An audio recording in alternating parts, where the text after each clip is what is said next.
అంబేద్కర్ కోనసీమ జిల్లా రావులపాలెం మండలం వద్ద పోలీసులు వాహనాలు తనిఖీలు చేపట్టారు. ఈ నేపథ్యంలో సరి అయిన బిల్లులు లేకుండా తరలిస్తున్న బంగారం, వెండి వస్తువులు పోలీసులు అదుపులోకి తీసుకున్నారు.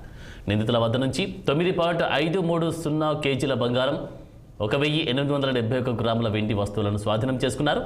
సీజ్ చేసిన వస్తువుల విలువ సుమారు 6,70,00,000 ఉంటుందని అధికారులు అంటున్నారు.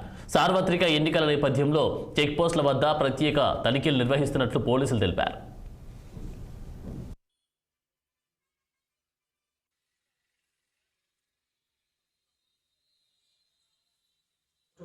ఈరోజు మన గోపాలపురం చెక్ పోస్ట్ ఎలక్షన్ సందర్భంగా గోపాలపురం చెక్ పోస్ట్ ఒకటి రన్ చేయడం జరుగుతున్నది. మధ్యాహ్నం సుమారు 4 గంటల సమయంలో విజయవాడ వైపు నుండి అమలాపురం వైపు వెళ్ళడానికి బీబీసీ లాజిస్టిక్ వెహికల్ వచ్చి ఉంది. దాన్ని తనిఖీ చేయగా ఎస్ఎస్టీ టీము మరియు మా పోలీస్ బృందం తనిఖీ చేయగా దాని ఎందు సుమారు 9.5 కేజీల గోల్డ్, అదేవిధంగా 1872 గ్రాముల సిల్వర్ ఆర్టికల్స్ ప్రాపర్ బిల్స్ లేకుండా ఉన్నాయి.